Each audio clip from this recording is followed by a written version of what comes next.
DarkWhispers TV.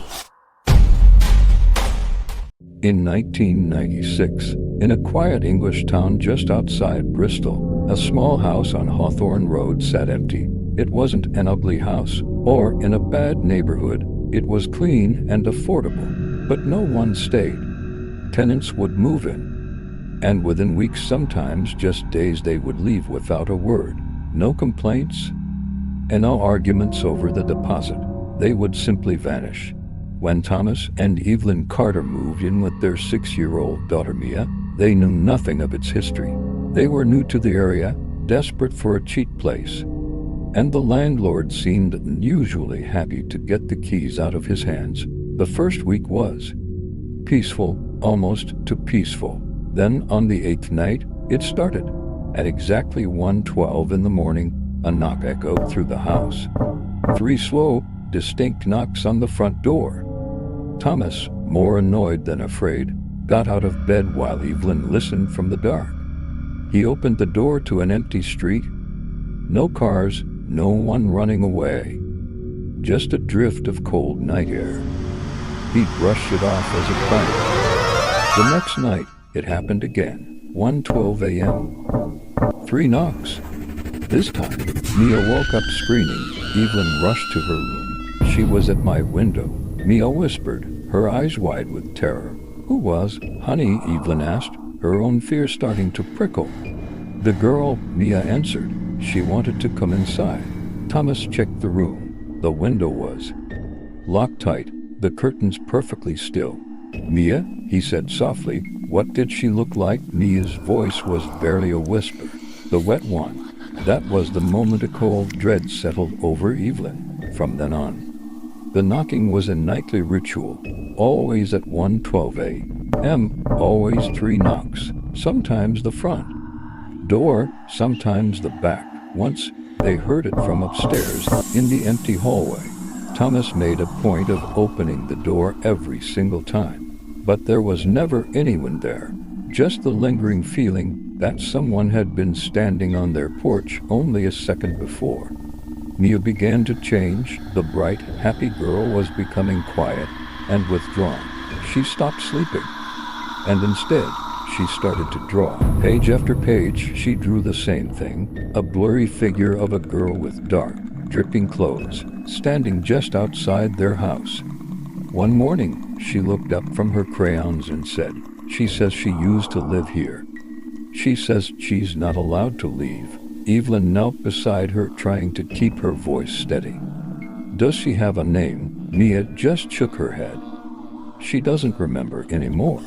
One evening, Evelyn was looking through Mia's drawings when a horrifying detail caught her eye. They weren't just a child's imagination. They were accurate, frighteningly accurate. She drew an old tree in the backyard, one the landlord said had been cut down years ago, a broken fence that no longer existed, and an old well, which had been sealed and buried under the garden lawn. Evelyn's heart pounded. "Mia, how do you know about these things?" Mia looked up, her expression calm and matter-of-fact. "She showed me. She says I can help her." The knocking grew louder each night, more urgent. Scratching sounds started, faint at first, then more frantic, as if something was desperately trying to get in. At his wit's end, Thomas confronted the landlord. The man looked uneasy, avoiding his eyes. "Look," he said quietly, "a girl disappeared from that house in the 70s, 9 years old. They never found her." "What are you saying?" Thomas demanded. The landlord let out a heavy sigh. "People say things. They say she still knocks." That night, Mia's scream was different. It was pure terror. "She's inside," she cried when they burst into her room. "She's so cold." Thomas frantically searched the entire house. It was empty. But then he noticed the front door was unlocked, slightly ajar. None of them remembered opening it. The next morning, Mia was gone. Her bed was empty, a small indentation left on the pillow.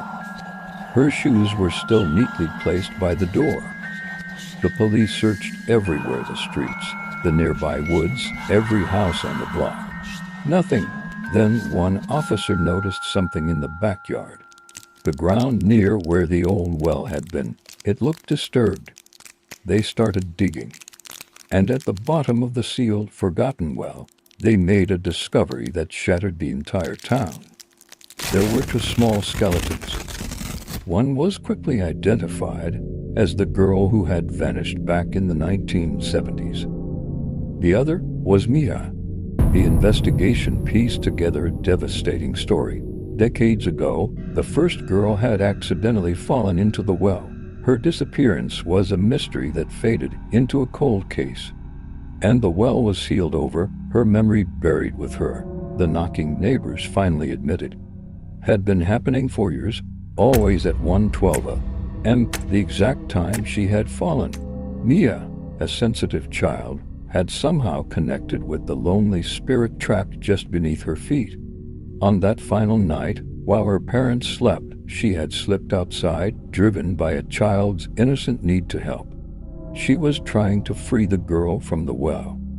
And in the darkness, she had fallen into. After the remains of both children were recovered, something changed. The knocking stopped. For the first time in decades, the house on Hawthorne Road fell completely silent. The two girls were given a proper burial, their names finally spoken together. The house itself was torn down 2 years later. Today, the lot is just an empty patch of grass. Neighbors say the land feels different now, calm, as if the souls, once lost and forgotten, were finally allowed to rest. Some horrors don't come from monsters. They come from being forgotten. Thanks for watching. For more true stories that still haunt the world, subscribe to Dark Whispers TV. Some doors will keep knocking until someone finally answers.